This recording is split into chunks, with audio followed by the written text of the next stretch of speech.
advancing some more kills here.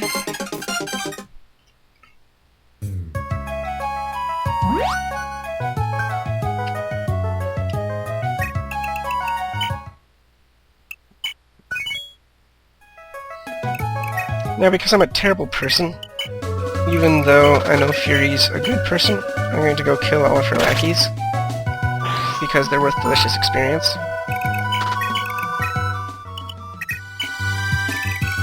So I decided that Midder and Bayo probably needed it the most.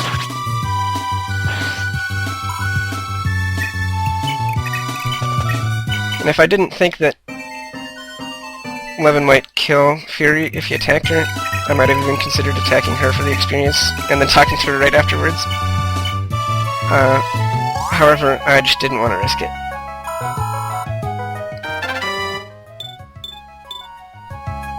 And then I have altogether too much fun with the return ring. Altogether too much fun.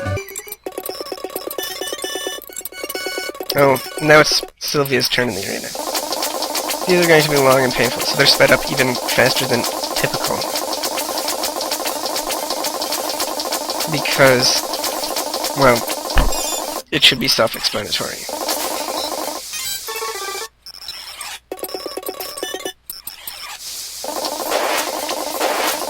Now, Sylvia actually had a decent chance of taking out that mage. All she needed was, like, one dodge and one continue. But now that she's hurt, she needs 2 dodges and 1 continue. Or some other. I probably should have had, you know, a rotation with, you know, her and Alec here. But I ended up just muscling my way through it because I wasn't sure whether or not I was going to send Alec all the way through, like I end up eventually doing.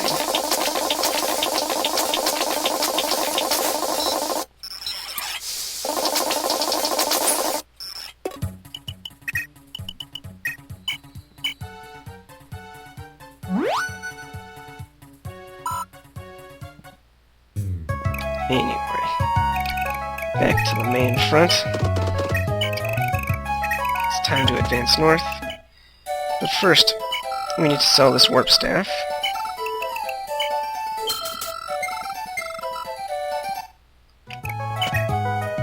Because when Ideen picks up that warp staff, now she can send people right to McKilly and they'll be in the heart of things.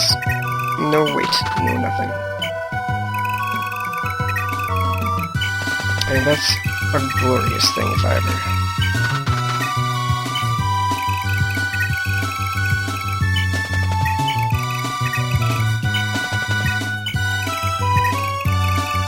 So I have Quan go up here, equip a javelin, and bait down some of those enemies.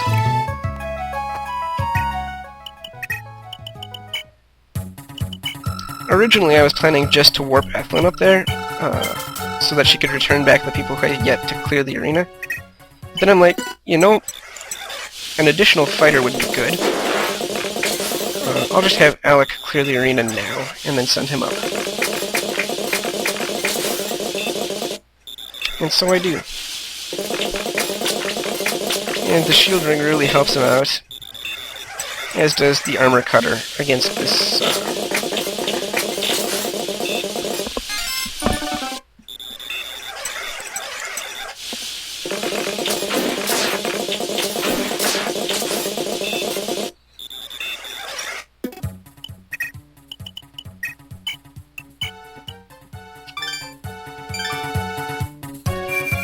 And so we send him northwards. We have Sylvie dance everybody in the castle.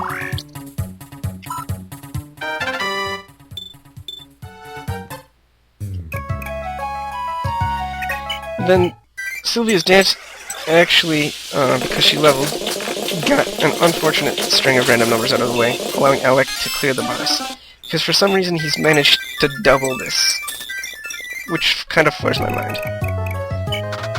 He's clearly grown some great stats this playthrough.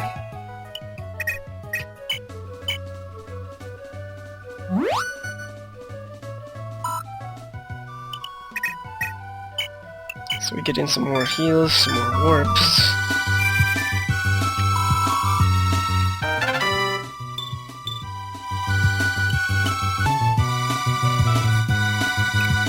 Oh, and there was a small hiccup there. I accidentally hit the Windows key instead of the Z key, and so it got up in the middle of my recording and I had to edit that out. But nothing was missed. At this point it was like 3 hours into the recording or something ridiculous, and I was getting a little tired and my fingers slipped.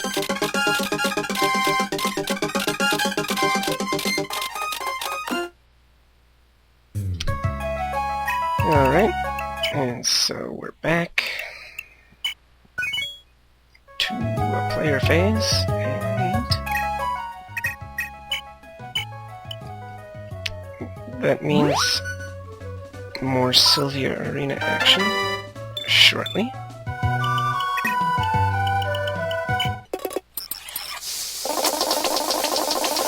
Now this is the most ludicrous fight I've seen in quite some time. Not only does he have a lot of health, not necessarily so much as the armor that she'll fight after, but her hit rate is pretty terrible. I mean, in theory, I could have sped it up by using the Slim Sword, which has an extra 10% hit, but it's also 3 times the cost of the Iron Sword, so... Being the frugal bastard I am, I said screw that.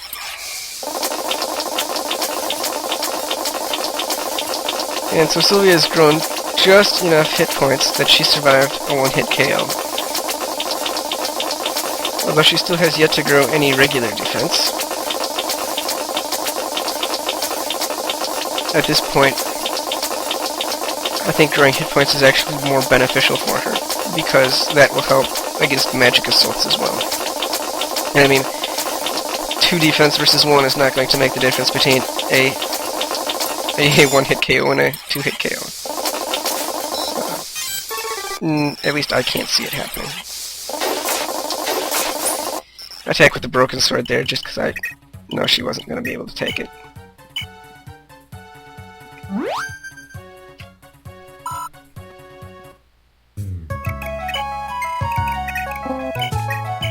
And so everybody piles back into the castle, except for Levin and Mary.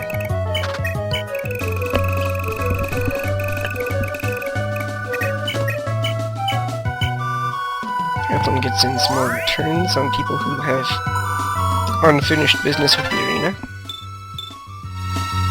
I know Dew can get a little further than where he currently got. At this point, I realized I forgot to give Evelyn a heal stick, so she has to go back and fetch one. Also, because I was having entirely too much fun with the return ring. I'm not gonna lie.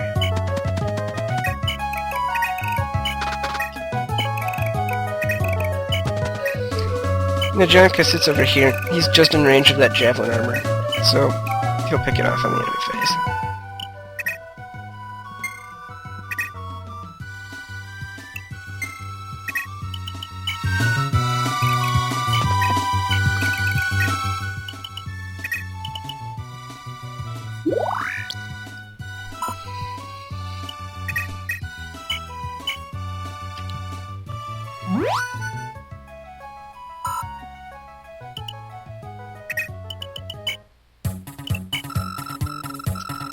So, yeah, like I mentioned,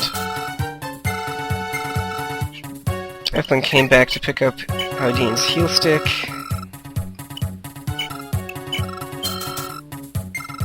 And then she'll get warped back to the front. Oh, yeah, she also clears the arena handily. I mean, look at that. It wasn't even a fair fight.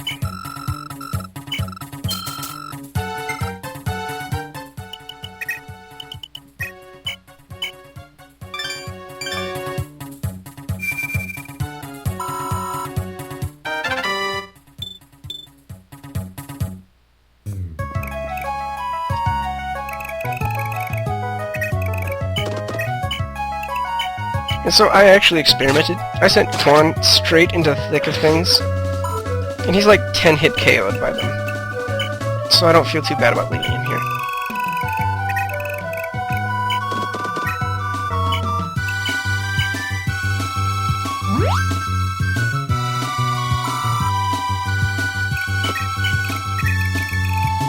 I give him some Sigurd support just in case.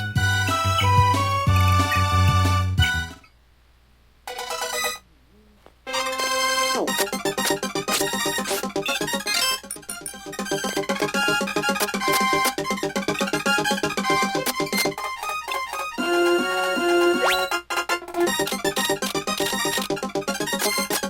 I take it back, it can't even be a 10-hit KO. The Axe Knights do probably the most damage of anybody, and with them alone it would have been like 11 hits. Pawn's defense is just ludicrous.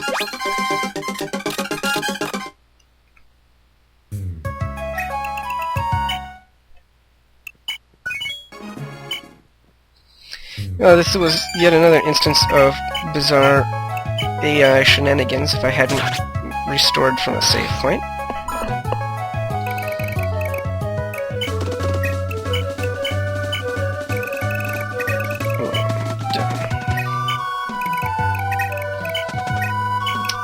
Here I have to retreat a little bit to let all of those guys out of the bottleneck clog.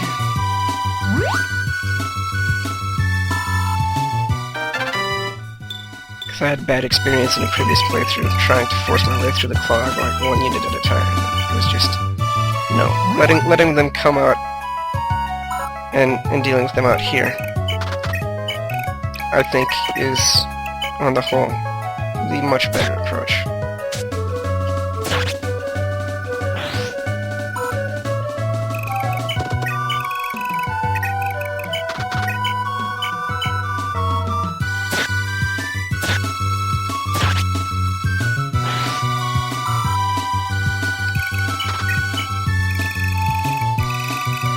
So we build ourselves a little wall up there.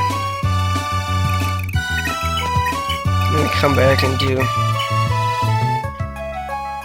all kinds of random staff work in the and arena work as well.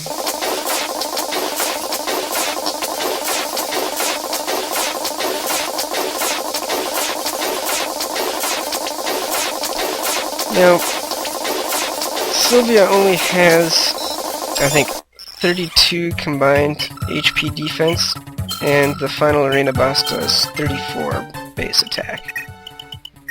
Which means even with the glorious skill that is prayer, she doesn't stand a chance. So Chekhov was the end of her run there.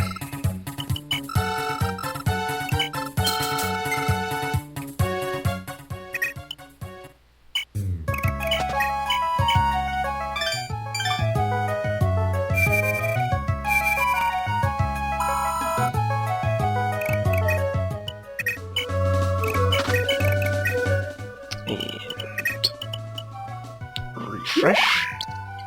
I probably could have had Aideen doing some working from within the castle, but I had her leave the castle because I'm like, love points don't grow into the castle, and I realized that she could have left the castle on the second stick, but oh well, hindsight. Why couldn't you be more like foresight?